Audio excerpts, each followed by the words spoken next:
የአያት ልጅ ሞልቃቃ ነው ይባላል። ሞልቀቅ ብቻ ሳይሆን እንደ ወታደርም ያኖረች እንዴ መጣመቱ እኮ ሐኪም ቤት ሄዳለች አሉ። በጣም ከባድ ውሳኔዎች ነው የምትወስኚው። ሁሉም ሰው መጨነቅ የለበትም በሁሉም ጉዳይ። በእግር ነው የመጣችብኝ አልኩት። እኛ እንዳደግንበት ጊዜ አይደለም መሰለኝ እና አልተቀለላትም ሁላ የሆነ ብረት እንትን ነበር እሱ ላይ ነው ያደረጋት። ልጅሽ ግን በህይወት ያለች አይመስለኝም።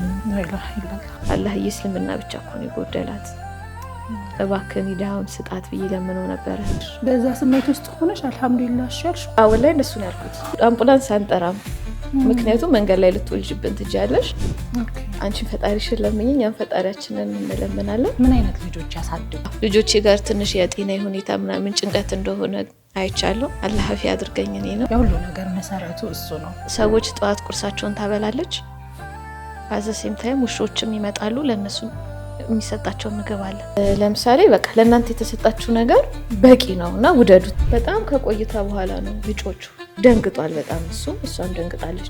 ለምን ምን ተፈጠረ ምን ሆነ ከተነፈሽ ትወልጂዋለሽ እና ማወላጃው ጋር እስክንደርስ ድረስ ቶፋሽን ሰብስቢ ያለ።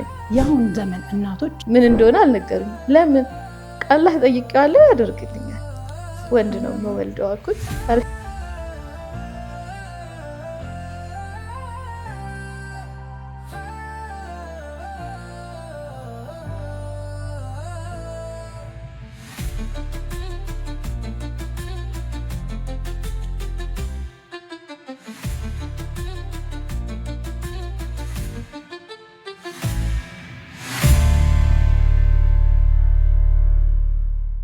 አሰላሙ አለይኩም ወራህመቱላሂ ወበረካቱ። ውድና የተከበራችሁ ተመልካቾቻችን እናትነት ሰዓቱን ጠብቆ ወደ እናንተ መድረሱን ጀምሯል። ዛሬም እንግዲህ እንደተለመደው እንግዳ ይዤላችሁ ቀርቤያለሁ። ሀያት ወርማጎ አብሬያችሁ ቆይታ አደርጋለሁኝ።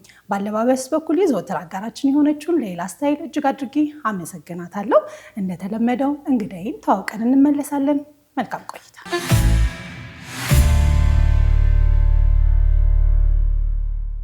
ትውልድና እድገቷ በመዲናችን አዲስ አበባ አማኑኤል ቶታል አካባቢ ነው። አንደኛ ደረጃ ትምህርቷን መሰረተ እድገት አንደኛ ደረጃ ትምህርት ቤት፣ ሁለተኛ ደረጃ ትምህርቷን በራዲካል አካዳሚ የተከታተለች ሲሆን ሀዋሳ ዩኒቨርሲቲ ኢኮኖሚክስ ተምራለች።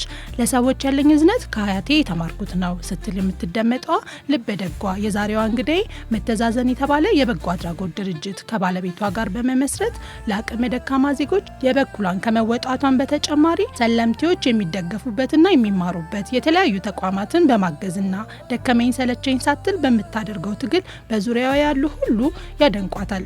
የቀድሞ የአዲስ አበባ እስልምና ጉዳዮች ልደታ ክፍለ ከተማ የሴቶች ዘርፍ ስራ አስፈጻሚ በመሆን ያገለገለችው የዛሬዋ እንግዳዬ ቃል ኪዳን መኳንንት ባለትዳር የአንድ ወንድና የሁለት ሴት ልጆች እናትም ናት።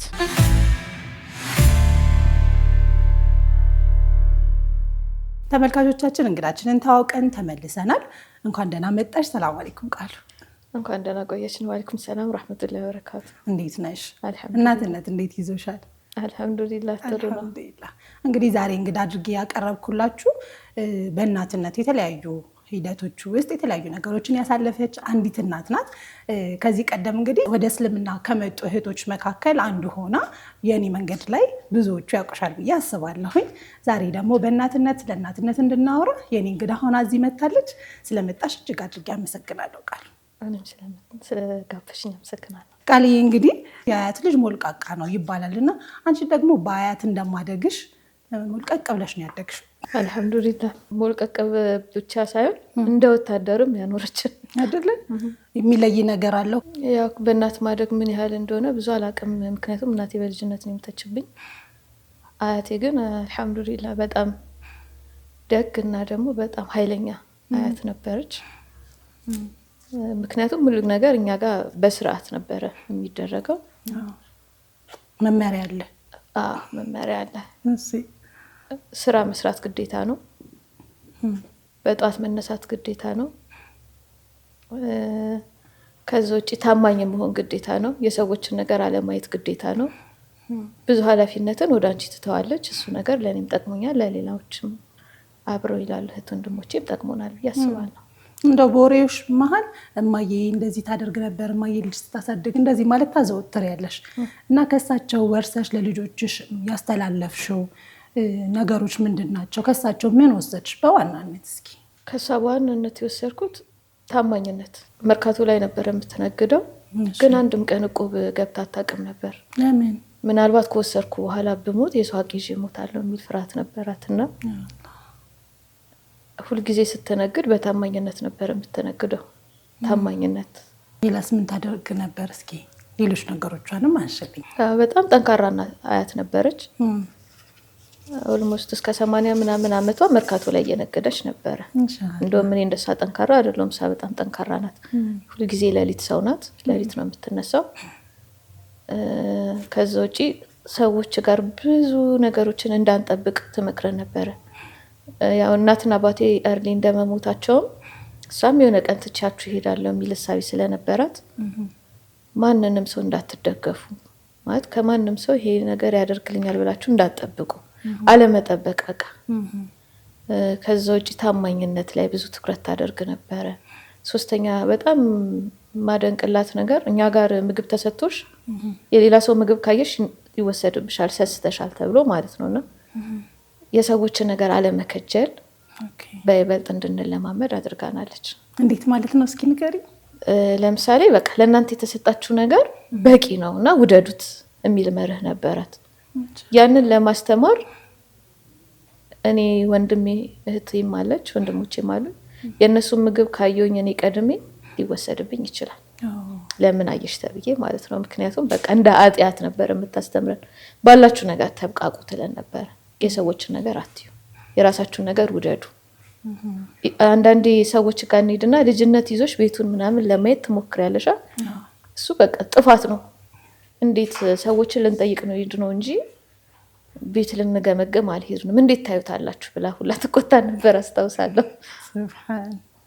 ከዘመናቸው የቀደሙ ሰው ናቸው ብዬ አስባለሁ። አዎ በጣም ምንም እንደውም ብዙ መውረስ ያለብኝን ነገር አልወረስኩም ብዬ አስባለሁ። ምክንያቱም እሷ ብዙ ጊዜ አሁን እንዲ ማህበራዊ ህይወት አላት፣ ግን በቃ አጭር ለሆነ ሰዓት ወይም እንዲህ ተቀምጦ አብሮ ብዙ እንትን ማለት አፈልግም። ረጅም ጊዜዋን ስራ በመስራት ነበር የምታሳልፈው። ቤትም ብትሆን ከቤትም ውጭ ወደ ስራ ስትሆን ሁልጊዜ ስራ ላይ ያለች ሰው ነበረች። በጣም ጠንካራ ሰው ነበረች። አላህ ይዘንላቸው። እንግዲህ ቃሉዬ አንቺም ደግሞ አደግሽና ገባሽና ከዛ ደግሞ የልጅ እናት ሆንሽ አይደለ? እስኪ የመጀመሪያ እናትነትን የተዋወቅሽበትን የእርግዝና ጊዜሽን ስታስታውሺው ያለው ነገር ምን ይመስል ነበረ? አልሐምዱሊላህ አሁን የልጆች እናት ሆኛለሁ። የመጀመሪያ ልጄ አደል አሊ ይባላል፣ 13 አመቱ ነው። ሁለተኛ ልጄ አይሻ አሊ ትባላለች፣ 9 አመቷ ነው። ሶስተኛዋ ሂባ አሊ ትባላለች፣ 6 አመቷ ነው። አልሐምዱሊላህ። የመጀመሪያ ልጄን አደልን እርጉዝ ስሆን ብዙ አስቸጋሪ ነገሮች ነበሩ።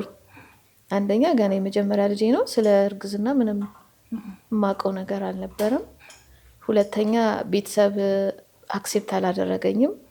ያው ኦልሬዲ ሳገባ እስልምናው ላይ የበለጠ ትጠነክራለች፣ የመመለስ ፕሮባቢሊቲ ይቀንሳል ብለው ያስባሉ። አንድ ስወልድ ደግሞ ከዛ ይጠነክራል ማለት ነው። እና ብዙ ትመለሳለች ብሎ የሚያስቡበት መንገድ እየጠበበ ስለሚመጣ ለእኔ ከባድ ጊዜ ነበረ በወቅቱ። አልሐምዱሊላህ ግን አሊም ባለቤቴም የባለቤቴ ቤተሰቦችም ያው ከወለድኩና ካረገዝኩ በኋላ ቤተሰቦቼ እነሱም ተቀላቀሉ። አልሐምዱሊላህ።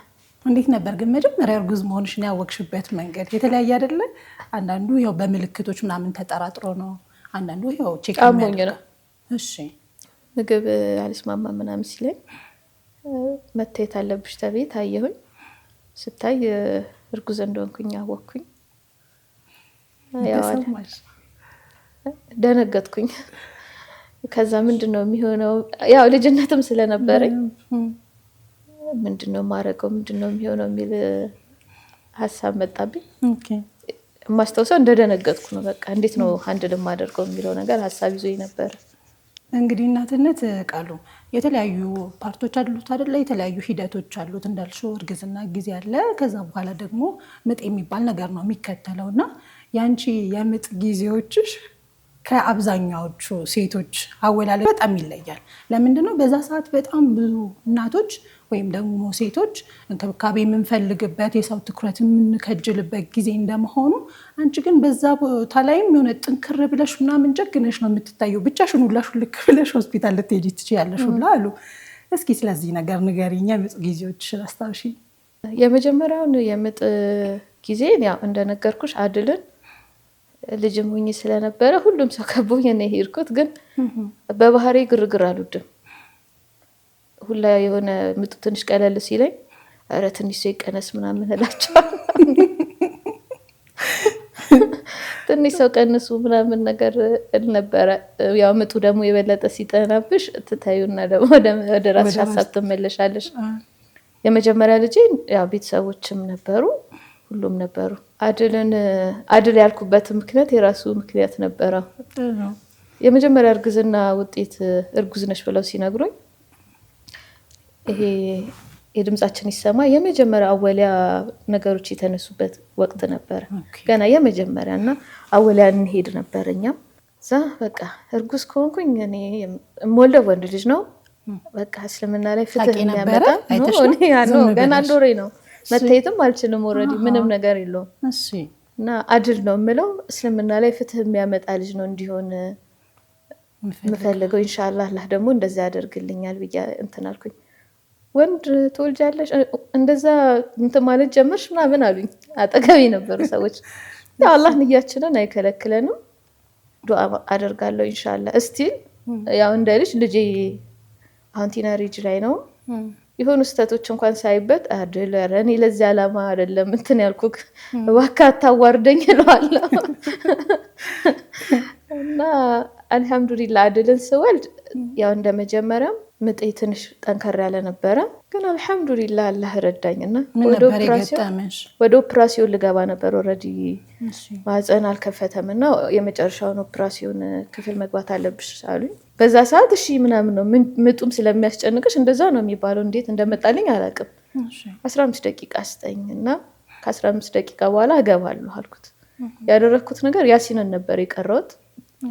ከሪም እስከምትሏ ነው የቀረውት። እሱን ቀረውኝ። ዱዓ አደረኩኝ። በቃ ቃል ኪዳን ተነሺ ወደ ኦፕራሲዮን ክፍል ልትገቢ ነው፣ ልብስሽን ቀይሪ፣ የመጨረሻ ልጅሽ ምናምን ነገር ብሎ ሲያይ እንዳተነፍሽ ያለኝ። ለምን ምን ተፈጠረ? ምን ሆነ? ከተነፈሽ ትወልጂዋለሽ እና ማወላጃው ጋር እስክንደርስ ድረስ ትንፋሽን ሰብስቢ ያለኝ። አልሐምዱሊላህ ወደ ማወላጃው ክፍል ገባን። ስወልድ ምን ብትወልጂ ጥሩ ነው አለኝ። ወንድ ነው የወለድኩት አልኩት። አልትራሳውንድ ታይተሻል አለኝ። ነው አልታየውም። ምን እንደሆነ አልነገሩኝም። ለምን አላህ ጠይቄዋለሁ ያደርግልኛል። ወንድ ነው የምወልደው አልኩት። አልሐምዱሊላህ አድልን ወለድኩ። አልሐምዱሊላህ። ከዛ በኋላ ወደ ቤት መጣን ምናምን። በጣም ደስ የሚል ነገር ነበረው። አድልን ወንድ በመሆኑም ደስተኛ ነበርኩኝ። ግን ስም ማውጣት ላይ ትንሽ እንትን ነበር አይደለ? ባለቤትሽ መሐመድ ብሎት ነበር ካልተሳሳትኩኝ። ከዛ እንዴት አሳመንሽው? እስኪ እሱን ጊዜ ያልሽኝ። አላህ ዱዓዬን ሰምቶ ነው ወንድ ልጅ የሰጠኝ አይደል? ኦፍ ኮርስ። ስም ደግሞ ብዙ ጊዜ ከባህሪዎቻችን ጋር ይሁን ያህል ኮኔክሽን አላቸው ብዬ አምናለሁ እኔ በራሴ።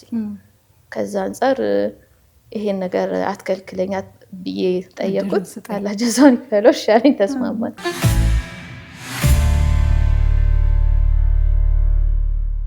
ሁለተኛ ልጅ አይሻ አሊ ናት። አይሽ ሞልድ ጊዜ እስከ ቅዳሜ ነበር የወለድኳት፣ ግንቦት 20። እስከ ጁማ ስራ ላይ ነበርኩኝ። እስከ መግሪብ ድረስ ስራ ላይ ነበርኩኝ።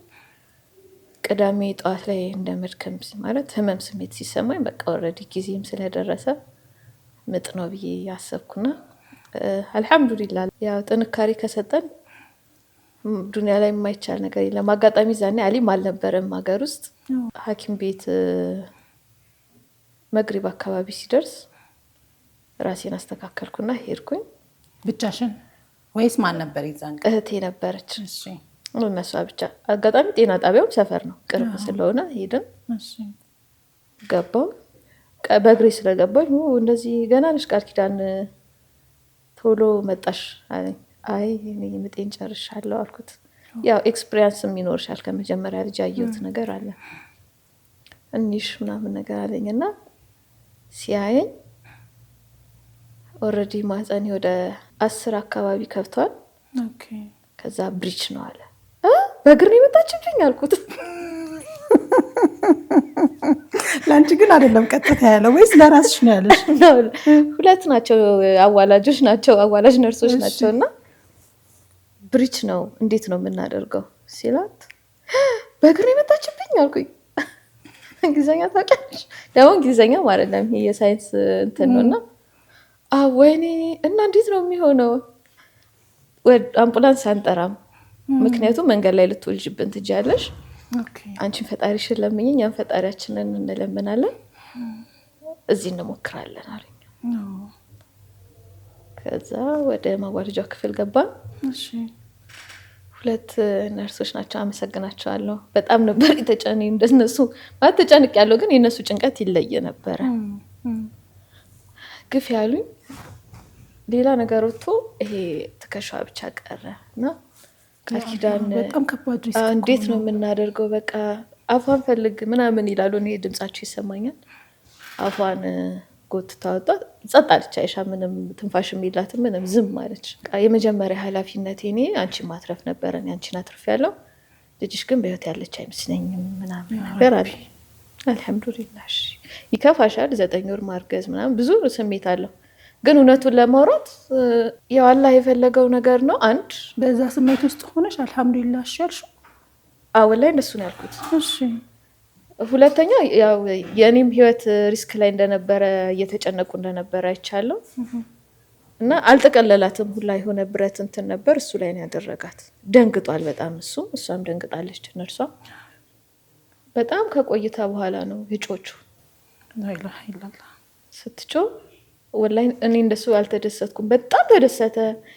በቃ እግዚአብሔር ረዳኝ፣ በቃ ልጅሽም ተረፈች፣ አንቺም ተረፍሽ። በጣም ፈርቼ ነበር፣ ተጨንቄ ነበር አለኝ። አልሐምዱሊላህ። አሁን አይሻ 9 ዓመቷ ነው። አልሐምዱሊላህ። ሱብሃንአላህ። በጣም አስገራሚ ነገር ነው።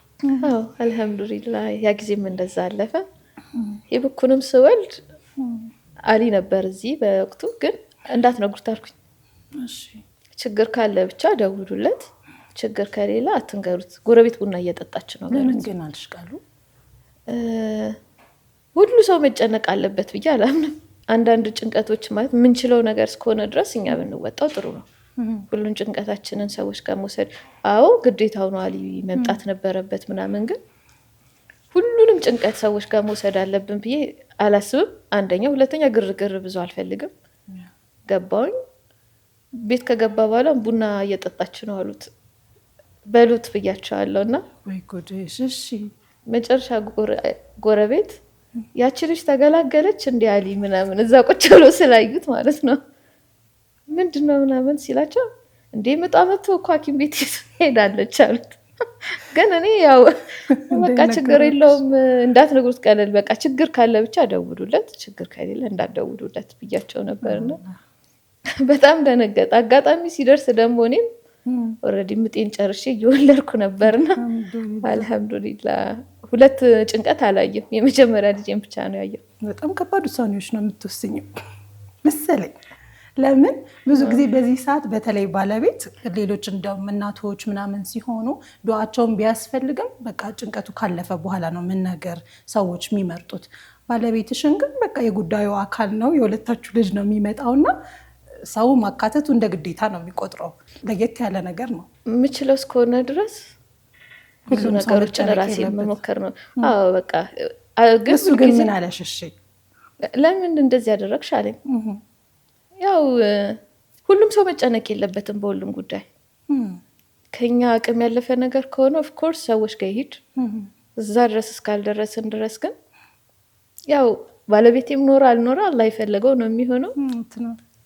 ብቻ አንድ ነገር አደርጋለሁ። የባለቤቴ አባት ጋር እደውልላቸዋለሁ። ለማንም እንዳትናገሩ፣ ምጤ መቷል፣ ሐኪም ቤት ልሄድ ነው፣ ዱዓ አድርጉልኝ እላቸዋለሁ። ኧረ እባክሽን ተይ ለሆነ ሰው እንደዚህ ምናምን በአላህ በቃ እንዳይናገሩ፣ ዱዓ አድርጉልኝ ከቻሉ በቃ እንደሱ ብቻ ነው የምላቸው። እሳቸው ነው ልነግራቸው የምችለው፣ እሱም ዱዓ አድርጉልኝ ለማለት ነው። እሺ ሐኪም ቤት ነሽ ምናምን እንኳን ቢሉኝ አልነግራቸውም። አይ ቆይ እነግሩታለሁ፣ እደውልልዎታለሁ። ምናልባት ምጤ መጥቶ ወደ ሐኪም ቤት ገብቼ ከሆነ ላላነሳ ስለምችል እንዳይደውሉ ብያቸው በቃ ስልኬን እዘጋለሁ። አሊ ምጤ መጥቷል፣ እከሌኑ ምጤ መጥቷል ምናምን ነው። ሁለቱንም ስፔሻሊ አይሻና ሂዋን ስወልድ ብዙ ሰው ባይሰማ ስሜቴ ነበረ እንደሆነ ይሁንልሽንም አይቶ አላህ ነገሮችን ገራባ ለህይወት የለችም የተባለችው ልጅሽንም ሳይቀር አላህ መልሷት በዛሬ 9 ዓመት ልጅ ሆናለች ማሻአላህ የቤታችን ደግሞ በጣም ፈጣን ልጅ ሆናለች ማሻአላህ አልহামዱሊላህ እስኪ ግን እዚህ ጋር ግን አንድ ነገር ማየት ፈለኩኝና እስኪ ልጋብዝሽ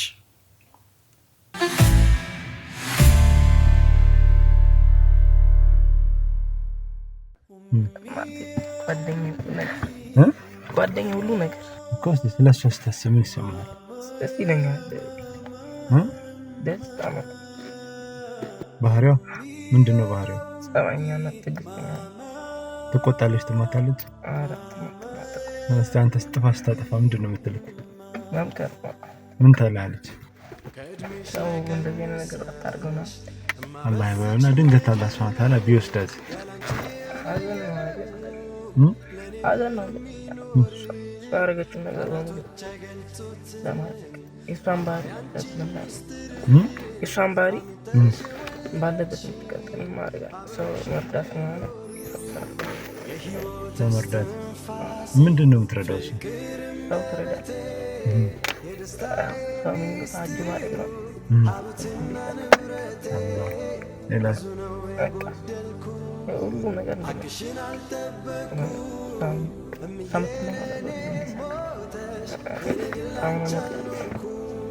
በጣም ነው የምወዳት በጣም ነው የምወዳት ነገር በጣም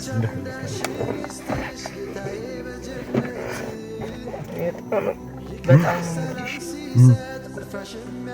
አከብርሻለሁ ካላረጋች ሀጅም ታረጋለች ምን ተስፋው አላህ ይጠብቅ አላህ ያርግ አሚን አሚን በጣም መቶ ሺህ ነው የምትል 100 ሺህ ብቻ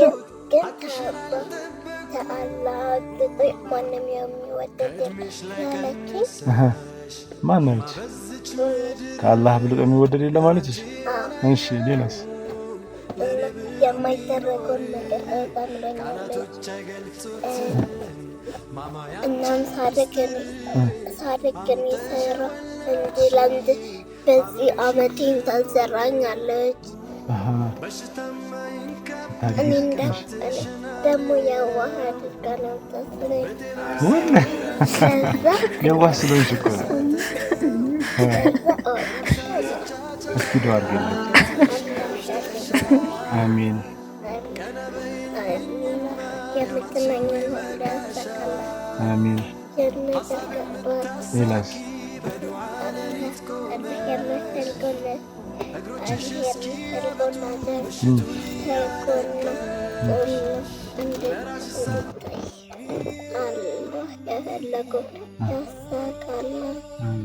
ምን ታደርጋለሽ እንዴ የሷ ነገር ነው ቀጥልላት የሷ ነገር አያውቁም ምን ታደርጊላታለሽ ለምሳሌ ምንድነው ታደርግላታለህ እሷ ነገር ምን ታስቀጥይላታለሽ እሷ እንዳዘነችልኝ ለሷ መዘንላት ካልኩኝ ሌላስ ይታዘንላታል ማለት ነው እሷን ስራ ምን አይነት ስራ ለምሳሌ እሷ ምግብ ቤት ትሰራለች እሷን ደግሞ እኔ ከፍ አድርጌው ማለት ነው ለሰዎች ትሆናለች ሌላ ተስካሳው እንዳይቆጣ ታደርጋለች እናም ደግሞ የራሷ የተሰጣት ለኛም ተከፍላለች ጥሩ እናት ናት ለኛ ወላሂ አላህ መርምሮ አንቺ ደዱና አህር ቤት ውስጥ ኢማን መጋቱ አንቺ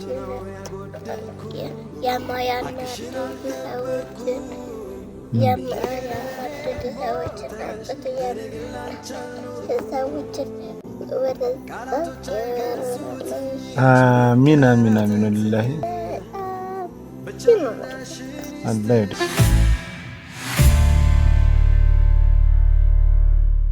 አድል ማሻአላ በጣም ጎርምሷል አልহামዱሊላህ ከመልእክቱ ምን አገኘሽ ምን ተሰማሽ የሚለውን ብትሰማስ አልহামዱሊላህ ይሄ አላህ ጸጋ ነው አላህ ለኔ ቋለልኝ ጸጋዎች ነው አልহামዱሊላህ አላህ ሷልህ እንዲያደርገው የምርም በቃ ንያ የነበረውን አድል ሆኖ እንዲያርግልኝ ሁሉም ሰው ዳ እንዲያደርግልኝ እፈልጋለሁ አላህ ሷልህ ያድርገው ዱንያ ላይ ሳይው የምደሰትበት አኺራ ላይ ደግሞ ጌታዬ ፊት የምደሰትበት ባሪያው አላህ ያድርግልኝ። ሁልጊዜ ዱዓ ማድረግለት እሱ ነው። ያው አድል ጉርምስና ላይ ነው አሁን ዱዓ ያስፈልገዋል። አላህ ይጠብቀው። የና ሂቡስ ዱዓ የና አይሹ ይታየሽ ሂባ ትንሽ እንኳን እንዳይከፋኝ የምትፈልግ ናትና እንደ ልጅነቷ አይደለችም። በጣም ታሳዝነኛለች።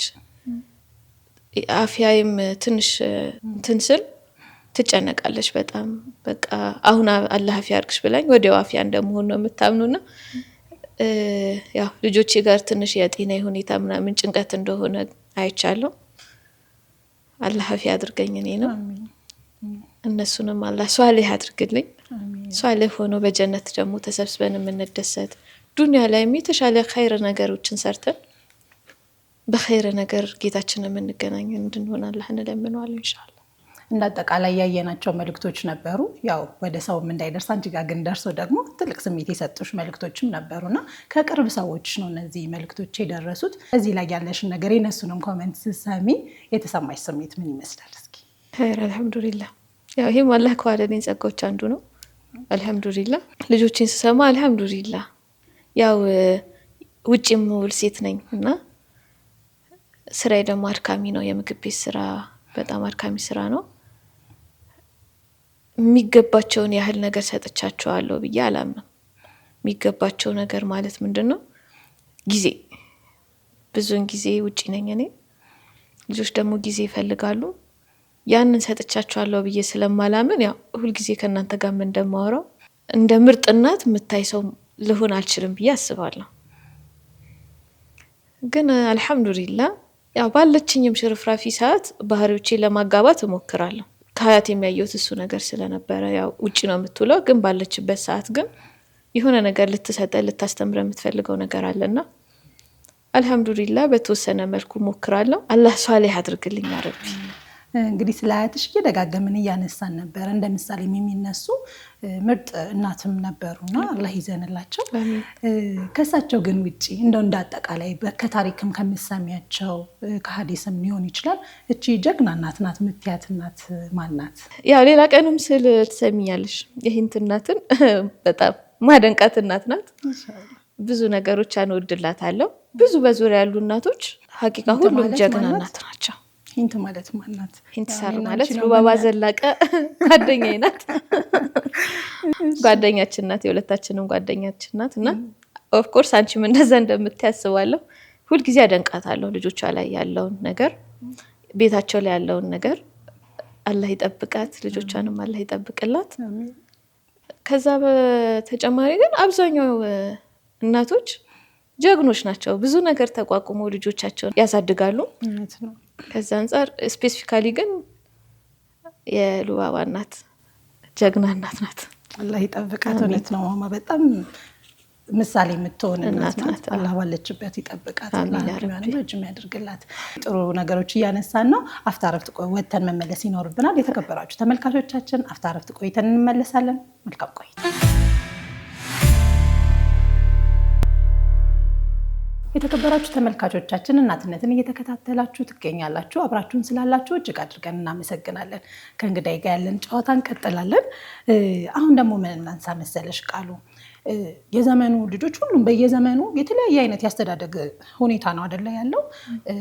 እናቶቻችን እኛን ያሳደጉበት መንገድ ሌላ ነው። እኛ ደግሞ በዚህ ጄኔሬሽን ወደፊት የሚያድጉ ልጆች የምናሳድግበት መንገድ እንደ ሁኔታው መለዋወጥ ያለበት ነገር አለ ብዬ አስባለሁ እና የአሁን ዘመን እናቶች ምን አይነት ልጆች ያሳድጉ ብለሽ ታስቢያለሽ?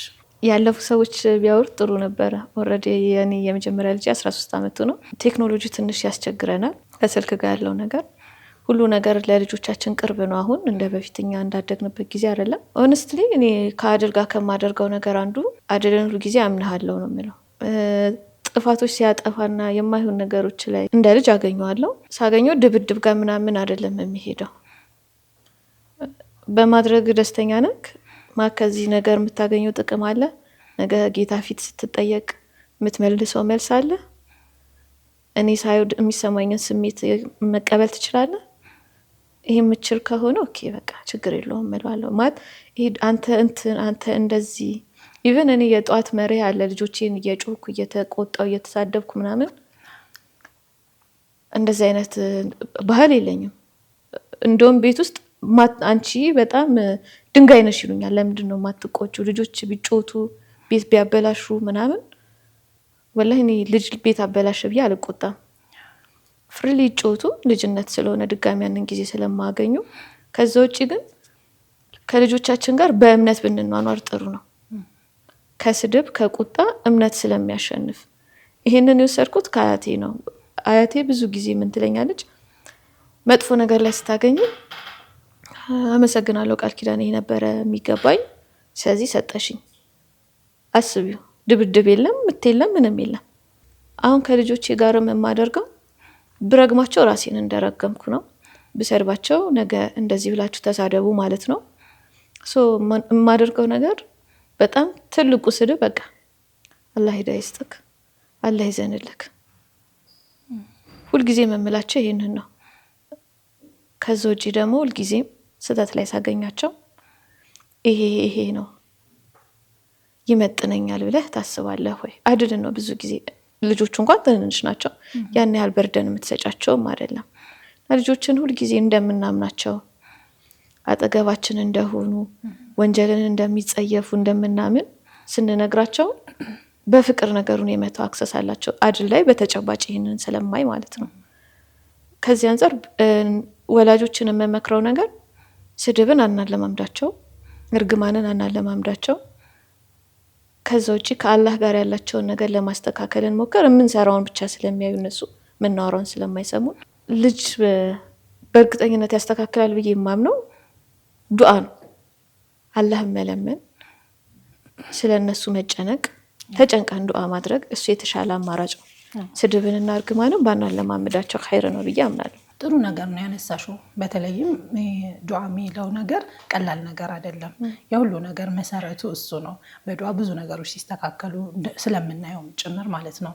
እኛ ደግሞ አሁን ልጆች ሆነን ከኛ ደግሞ የተለያዩ ክትትሎችን የሚፈልጉ የኛን የስልክ ጥሪ ሁላ የሚናፍቁ እናቶች ይኖራሉ። በተለይም የራሳችንን ህይወት የጀመርን ልጆች ስንሆን ከእናቶቻችን ጋር ወይም ደግሞ ከወላጆቻችን ጋር የመገናኘታችን ነገር ወደ ልጅ ብቻ ይሆናል ወይ ደግሞ ስራ ላይ ይሆናል ትኩረታችንና ከዛ አንጻርስ ተነስተሽ ምን አይነት ልጆች እንሆን ለእናቶቻችን የሚለውን እስኪ ንገሪኝ። ስፔሻሊ እናት ስንሆን እናታችን ምን ያህል ነገር ዋጋ እንደከፈለች ከኛ የባሰ ነገር እንደውም አሁን አልহামዱሊላህ ጊዜ የሰጠን ብዙ ጥሩ ነገሮች አሉን። ባሎቻችንም ጥሩ ናቸው። እንደ ማለት የፊት አባቶችን መውቀስ ሳይሆን በርደን የሚካፈሉን ባሎች ናቸው ያሉን አሁን። ከዛ አንፃር ሐቂቃ በህይወት ወላጆች ያሉት ሰው የነሱን ዱዓ በጣም መውሰድ አለበት ብዬ አስባለሁ። ዱዓ ከሚያደርጉልን ሰዎች አንዱ ቤተሰቦቻችን ናቸው። እነሱ የእውነት ዱዓ ነው የሚያደርጉልን። ከዛ ውጭ አላህ ደግሞ እነሱን ያፍራል። እነሱን የሚያፍር ከሆነ እነሱን በማስደሰት እኛ ዱንያ ላይም አኺራ ላይም ማሳካት የምንፈልገውን ነገር እነሱን በመኻደም በመጠየቅ። አሁን አብዛኛው ወላጅ እኮ ብር ምናምን ላይፈልግ ይችላል።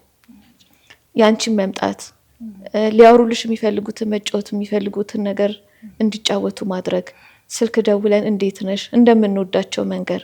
ለምሳሌ እኔ ልጆቼ እንወድሻለን ሲሉኝ የተሰማኝ ስሜት አለ።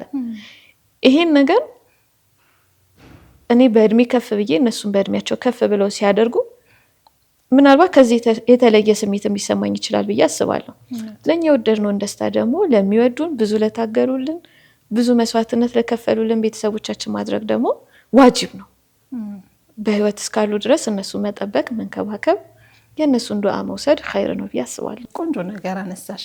እንግዲህ ቃሉ ስራሽ በአብዛኛው እንዳልሽው ከሬስቶራንት ጋር የተያያዘ ሆኖ የምግብ ስራ ነው የምትሰሪው። ከዛም ጋር ደግሞ ተያይዞ ረመዳን ላይ ጾመው ውለው ድጋሚም ደግሞ ጾመው እንዳያድሩ አንቺም ከባለቤትሽም ጋር ሆናችሁ በቅርቡም እንደውም እውቅና ተሰጥቷችሁ ነበር አንድ መድረክ ላይና ወደዚህ ስራ እንዴት ልትገቡ ቻላችሁ የሚለውን ነገር ብናነሳስ። ያው ሁላችንም ከቤተሰብ የምንወስደው ነገር አለ። እኔ ከአያቴ የወሰድኩት አንድ ነገር ሰዎችን ማብላት ነው። እኛ ቤት ጧጧቱ ለጊዜ ሐቂቃ ጎረቤት ያያል፣ በዙሪያችን ያሉ ሰዎች ያያሉ። ሰዎችም ውሻዎችም ነበር የሚመጡት። ሰዎች ጧት ቁርሳቸውን ታበላለች፣ አዘሴም ታይም ውሾችም ይመጣሉ ለነሱ የሚሰጣቸው ምግብ አለ። ውሾቹ አያቴ ስትሞት ነው የቆሙት። ይመጣሉ፣ ይበላሉ። ሰዎቹም ያው አያቴ ደግሞ ኦልሬዲ ስትቀመጥ ቆሙ። ሁል ጊዜኛ ቤት እንግዳ አለ፣ ከክፍለ ሀገር የሚመጣ እንግዳ አለ። የአካባቢያችን ሰዎች በአቅም የሚያንሱ ሰዎች እኛ ጋር መጥተው ይመገባሉና ሰዎች ሲመገቡ ነው ሁል ጊዜም ሳይ የነበረው። ከዛ ውጪ ደግሞ የራበውን ሰው እንደማብላት ምንም ትልቅ ነገር አለ ብዬ አላስብም። ምክንያቱም ሁሉ ነገራችን የተያያዘው ሰውነታችን የሚንቀሳቀሰው የምናየው ጅስማችን የሚንቀሳቀሰው በምግብ ነው። ከዛ አንፃር እነዛ ሰዎች ጾሙን ሙሉ ጌታቸውን ትእዛዝ ለመጠበቅ ጾመው ከዛ ማፍጠሪያ አጥተው ድጋሚ ጾም የሚያልፍባቸው ሰዎች አሉ እና እነዛን ሰዎች እንዴት መታደግ እንችላለን? ምግብ ቤት ነበረንና ይሄን ነገር ለምን እንደዚህ አንሰራም? ላለማጋነን መጀመሪያ የጀመርነው እኛ ነን። ይሄን የሰደቃ ረመዳን ላይ ማብላት እና ትልልቅ ድስቶች ይጣዳሉ፣ ምግብ ይሰራል፣ ሰዎችን እናስተባብራል። የዛኔ እንደውም እንዲህ ፕላትፎርሙ ብዙ ምቹ አልነበረም። የምናውቀውን ሰው ነው አምጡ የምንለው። ይመጣል፣ ምግቡን እሰራለሁ እና አሽጋለሁ፣ ይበተናል። የመጀመሪያ ጊዜ ይሄንን ነገር ተሰርቶ ምናምን ሰዎቹ በልተው በጣም ደስተኛ ሲሆኑ ሳይ ኦኬ በቃ ለካ በጣም ብዙ ሰዎች ይፈልጉ ነበረ ማለት እየጾሙ ሳያፈጥሩ የሚኖሩ ሙስሊሞች እንዳሉ ብዙ አልተረዳንም ነበር ማለት ነው። እና ይሄን ነገር እንዴት ማሳደግ አለብን ብለን ተማከርን። መልካም ወንድሞቻችንና እህቶቻችንን በማስተባበር ያው ለተከታታይ አሁን 6ኛ ዓመት ይመስለኛል ማሻአላህ ሰዎችን እየመገብን ነው። ቢያንስ በቀን ቁጥሩም እየጨመረ መጣ። አራው በጣም አልহামዱሊላህ። ኢቭን አሁን በአመት ረመዳን ይጠብቁናል። ልክ ረመዳን ሲደርስ ረመዳን እየደረሰ ነው አሁን ይሉናል። ኢንሻአላህ ትጨነቂያለሽ በጣም ግን በቃ አልহামዱሊላህ ያላህ ጸጋ ነው። አልহামዱሊላህ ሰደቃዎችንም አሁንም እንሰራለን እንዲህ በሰዎች ሲያዙን። ለምን ሰው እኛ አካባቢ ስፔሻሊ አዲስ ከተማ ክፍለ ከተማ ሙስሊሞች ብዙ አሉ። ለብዙዎች መድረስ የሚችሉ ሙስሊሞች በቁጥር ብዙ የሆኑ ግን በአቅም ደካማ የሆኑ እነዛን ሰዎች ስንመግብ መልካም በሆኑ ወንድሞችና እህቶቻችን እገዛ አልহামዱሊላህ የሚመገበውም ሰው ደስተኛ ነው። የሰጠውም ሰው ደግሞ ከአላህ ምንዳውን አጣም ኢንሻአላህ እኛም አላህ ከአጅሩና ከምንዳው የምንጠቀማለህ አድርገናል። ቪዲዮ ላይ እንዳየ ነው ልጆችሽ እያሉ ነበር የሷን መልካም ስራ እናስቀጥላለን፣ ደግናት፣ እንደሷ ደግ እንሆናለን አይነት አስተያየት እየሰጡ ነበር። እንደው ምሰሪውንም ስራ ከማየት ነው። ከዛ ውጪ ግን አንቺ እንደናት ልጆቼ ከኔ ይሄንን ነገር ቢወርሱ ልጆቼ ወደፊት እንዲህ ቢሆኑ የምትይላቸው ነገር ምንድነው? እንዲሆኑ ፈልገው ሁልጊዜ ሰዎች የሚጠቅሙ ሰዎች እንዲሆኑ ዱንያን የሚያስተካክሉ የተፈጠሩበትን አላማ የሚኖሩ አላህ እንዲያደርጋቸው ዱዓ አደርጋለሁ። እንግዲህ ቃሉ ቆይታ እያደረግን እንደሆነ ተስፋ አደርጋለሁኝ። እንዴት ነው ቆይታችን? እንዴት አገኘሽ? አሪፍ ነው አልহামዱሊላህ። እንደ ጓደኛ በቅርቡ ደግሞ ካለሽበት አካባቢ መሳለሚያ አካባቢ ነው በጣም በብዛት የምትታወቂው 01 አካባቢ እና ደግሞ እዛ በምትሰሪበት ምግብ ቤት አካባቢ የለመዱ ሰዎች አሉ። ብቻ በደግነት ዙሪያ ሁሉ የሚለመዱ ሰዎች አሉና ከዛ አካባቢ ተነስተሽ ወደዚህ ስትመጪ አልከበደሽም ነበር ወይ? የሰዎችስ ኮሜንት ምን ይመስላል? እንዲጎደለብን የሚሉ ነገሮች አልተነሱብሽም ወይ? ያው በጣም ነው የከበደኝ። አንደኛ ሰዎችን ስናገኝ ለቅቄ የምወጣ ጊዜ ብዙ ሰዎች አላህ ይጠብቃቸው በጣም ዱዓ አደረጉልኝ። በጣምም ከፍቷቸው ነበረ። ባትጂ እዚሁ አካባቢ ፈልጊ ብዙ ነበረ እንትን የሚሉት። ለምን ቢያንስ በሳምንት 1 ቀን ወይ 2 ቀን 3 ቀን ሰደቃኛ ጋር አይጠፋም። ያ ማለት ማህበረሰቡ ምግብ ያገኛል ማለት ነው በነፃ። ከዛ አንፃር የሆኑ ሰዎች በደስታ ሲመገቡ ታያለሽ። ያ ነገር ተቋርጧል። አሁን ያ ወደዛ አልሄድም፣ ሩቅ ነው። አሁን ያለሁበት የስራ ቦታ ከበፊቱ ስራ ቦታ ሩቅ ነው። ግን ያ መቋረጡ ራሱ ለእኔ በጣም እንትን ነበር። ወላሂ በቃ የሚሰማኝ ስሜት አለ። የሚጠብቁሽ ሰዎች አሉ፣ እስቲ አይኔ ላይ የሚመጡ ሰዎች አሉ። ብር ሳይኖራቸው መጥተው ተመግበው በቃ ነጃት ብር የለንም ብለውኝ ሳይሳቀቁ የሚሄዱ ሰዎች ነበሩ። አንሶናል የሚሉ ሰዎች አሉ። ዛሬ በለውት ምግብ አላጠገበኝም ትንሽ ጨምሩልኝ የሚል ሰው አለ። ያው አካባቢው ትንሽም በኑሮ እንትን ስለነበረ በቃ በጣም እየተዋደድን እንደ ቤተሰብም ኢቭን የሆነ ስኖርና ሳልኖር እኩል የሆነ ስሜት አልነበረም የነበራቸው። ማለት እኔ ካለውኝ በጣም ፍሪሊ ነው የሚያዙት። ብር የለንም ሊሉን ይችላሉ። አልጠገብንም የሆነ ነገር ጨምሩልን፣ እንደ ምግብ ቤት ላይሆን ይችላል። እንደውም አንዳንድ ሰዎች ይሄ እንጆ ነው የሚመስለን ምናምን ይሉኝ ነበር። ምግብ ቤት ብቻ ሳይሆንና ሰደቃውም አይጠፋም ነበረ። ያው አላህ የፈለገው ነው የሚሆነው። አልሐምዱሊላህ። ለምን ነበር ግን ቦታ ለቀሽ ወደዚህ አሁን ወዳለሽበት አካባቢ መጣሽው? አላህ ጀዛውን ይክፈለው። አከራይ ጥሩች ነበሩ። ወላሂ በጣም ጥሩ ሰዎች ነበሩ። ያግዙኝ ነበር፣ ይረዱኝ ነበረ። ሊሰራበት ፈለገ። ያው ሰው ደግሞ ያለውን ነገር ነው የሚጠቀመው። ቤቱን መጠቀም ስለነበረበት በዛ ምክንያት ቦታ ቀየርን። ከዛ ውጪ ደግሞ የሰደቃ ስራዎችንም እንሰራለን። አሁን እንደውም በይበልጥ ልሰራበት የምፈልገው ነገር የለመዱ ማህበረሰቦች አሉ እንዳልኩሽ። ኢንሻአላህ ይሳካል። ጥሩ የመገቢያ ቦታ ተዘጋጅቶላቸው መሳለሚያ አካባቢ አብዛኛው ሙስሊሞች ናቸው፣ ተማሪዎች ናቸው፣ ትልልቅ ሰዎች አሉ፣ ልጅ የሚያጠቡ እናቶች አሉ። እና እነዛን ሰዎች የምመግብበትን ሴንተር ማቋቋም እፈልጋለሁ። ያው አልሐምዱሊላህ በቅርቡም አንዳንድ እርምጃዎችን እየሄድን ነው። እና ሰደቃ በላ ትመልሳለች፣ በሽታን ታክማለች፣ ችግርንም ታስወግዳለች፣ ርዝቅንም ታፋፋለች። እና ሰዎች እገዛ እያደረጉልን ይሄንን የመመገብ ነገር ቢቀጥል ስፔሻሊ አሁን ካለንበት ከኑሮ ተጨባጭ አብዛኛው ሰው እየተቸገረ ያለበት ነው።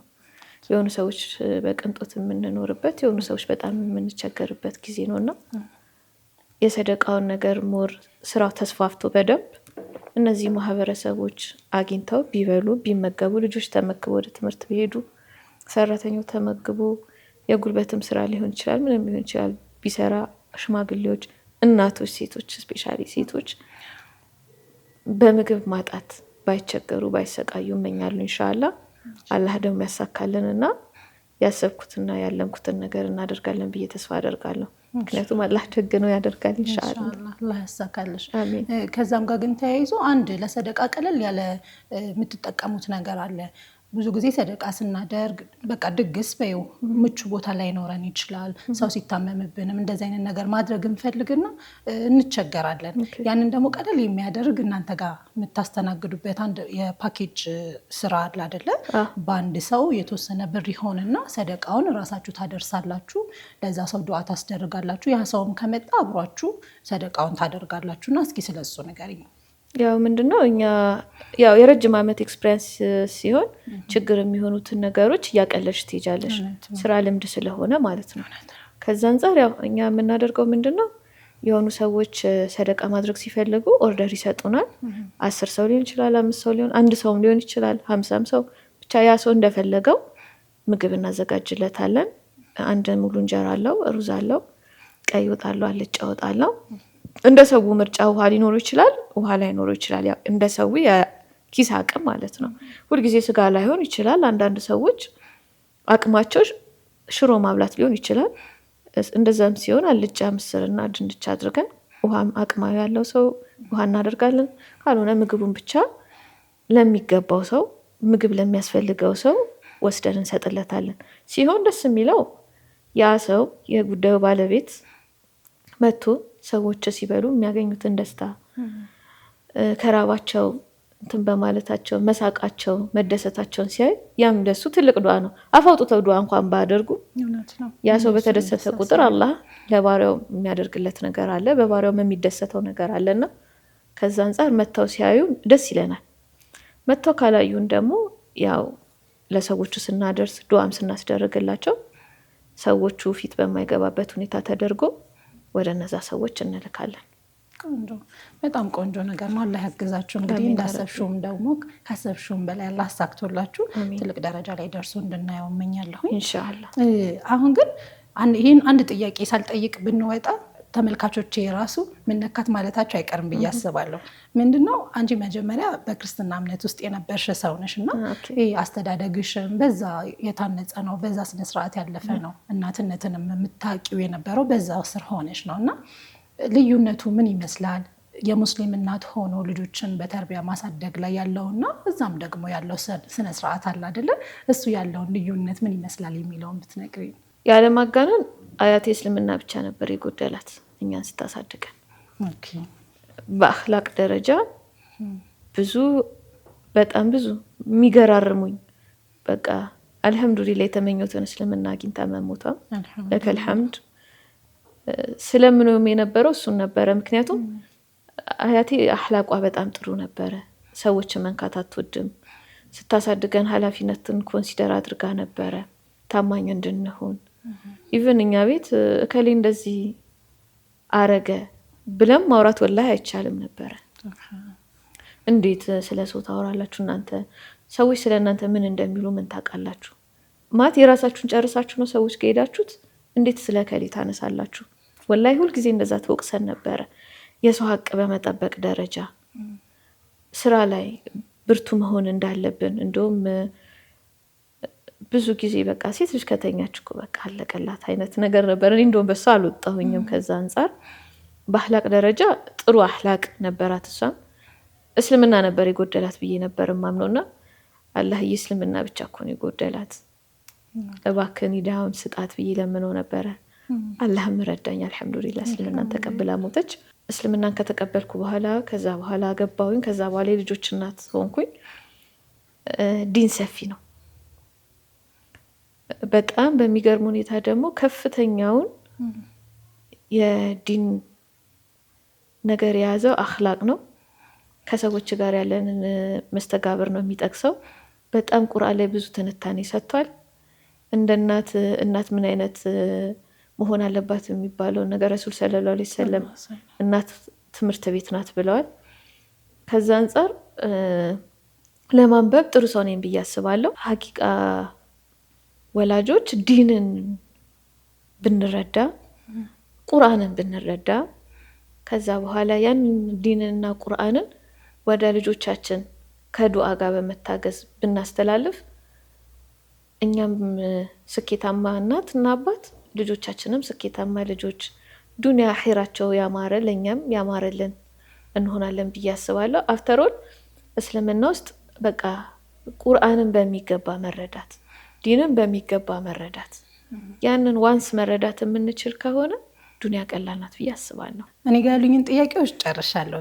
አሁን ሰዓቱ በቀጥታ ልጆችሽን የምታመሰግኝበት፣ ፍቅርሽን የምትገልጭበት እንዲሁም ደግሞ አኼራ ለሚገኙ አያትሽም ለብዙ ነገር መስተካከልሽ መንገድ የሆኑሽን አያትሽንም መልካም ምኞት የምትገልጭበት፣ ባለቤትሽንም በዙሪያሽ ያሉሽን ሰዎች ሁሉ የምታመሰግኝበት ሰዓት ነው። ይኸው ያንቺ ካሜራ ነው። እሺ ቢስሚላህ። አልሐምዱሊላህ እስልምናን የሰጠን ጌታ፣ አልሐምዱሊላህ ሙስሊም እህት ወንድሞችን የሰጠን ጌታ፣ አልሐምዱሊላህ ጥሩ ወንድምና እህቶችን ሰጥቶኛል። ቤተሰቦቼን አመሰግናቸዋለሁ፣ እህቴንና ወንድሜን፣ ባለቤቴንም አመሰግናለሁ። የባለቤቴ ቤተሰቦቼ ናቸው፣ በጣም አመሰግናቸዋለሁ። ከዛ ውጪ አያቴ አላህ በጀነቱ ያስደስታት። ዱንያ ብዙም አልተመቻትም፣ አላህ በጀነት ያቀማጥላት፣ በጀነት ያስደስታት ያ ረቢ። ከዛ ውጪ ባለቤቴ አመሰግናለሁ። ሁሉም ሰው ማለት ሀቂቃ ከሌ ብዬ የማነሳው ሰው የለም። ምክንያቱም ብዙ ሰው ለእኔ ህይወት አስተዋጽኦ አድርጓል። ማለት ለእኔ በብዙ ነገር አጠገቤ የነበረ ብዙ ሰውና ሁላችሁንም አላህ ኸይር ጀዛችሁን ይክፈላችሁ። ባለቤቴን አሊ ሸምሱ አባስ አመሰግናለሁ። ልጆቼ ያ ረቢ በቃ ዱንያ ላይ ያሉት ጌጦቼ ናቸው፣ ወደ አኺራም የሚሻገሩ ናቸው እነሱና አላህ ሷልህ አድርጎ ነገ ዱንያችሁም የተስተካከለ የረሱል ሰለላሁ ዐለይሂ ወሰለም ጎረቤት የምታደርጉኝ አላህ ያድርጋችሁ። ዲኑን የምትጠቅሙ ሰዎችን የምትጠቅሙ የምታግዙ ልክ እንደ ከዋክብት ዱንያ ላይ የምታበሩ እንድትሆኑ እመኝላችኋለሁ። ያ ረቢ ማለት ህይወቶቼ ናችሁ፣ በጣም ብርታቶቼ ናችሁ። ሲደክመኝ እናንተን ሳይ ነው ድካሜም ሁሉም ነገር የሚጠፋውና አላህ ዱንያ አኺራችሁን ያሳምርላችሁ። ብርቱ ልጆች ሆናችሁ ነገር እኔ ትንሽ የሞከርኳትን ነገር የበለጠ አድጉ ትልቅ ሆኖ የተሻለ ስራ ሰርታችሁ ከአላህ ጋር በመልካም ነገር መገናኝ ባሪያ እንደሆን እንደምታደርጉኝ አልጠራጠርም ኢንሻአላህ። አላህ ይጠብቃችሁ። አንቺንም አመሰግናለሁ። ጓደኞቼ በጣም ነው ወዳችሁ ማመሰግናችሁ። ሁላችሁንም ሁልጊዜ ከኔ ጋር ናችሁ፣ ሁልጊዜ ታግዙኛላችሁ። ጓደኞቼ ለራሱ ይሉኝታ ይዘኛል። እህቶቼም ጓደኞቼም ናችሁ። ሁሉንም ሰው አመሰግናለሁ። አላህ ይጠብቅልኝ። እኛም እጅግ አድርገን ነው የምናመሰግነው። ቃሉ ጠባብ ጊዜ ነበር የነበረሽ፣ ያንን ጊዜ አመቻችተሽ እዚህ ስለተገኘሽ ራሱ እኔም እጅግ አድርጌ ነው የማመሰግነው። ውድና የተከበራችሁ ተመልካቾቻችን የዛሬው የእናትነት ፕሮግራማችን የተከታተላችሁትን ይመስል ነበረ። ባለባበስ በኩል ሌላ ስታይል ቤተል ሂራ ታወር ላይ ታገኟታላችሁ። እጅግ አድርጌ አመሰግናታለሁ። እናንተም ተመልካቾቻችን ያላችሁን ሀሳብ አስተያየት እንድታደርሱን በአክብሮት እንጠይቃለን። የፕሮግራሙ አዘጋጅና አቅራቢ ሀያት ወርማጎ አብሬያችሁ ነበርኩኝ። አሰላሙ አለይኩም ወራህመቱላሂ ወበረካቱ።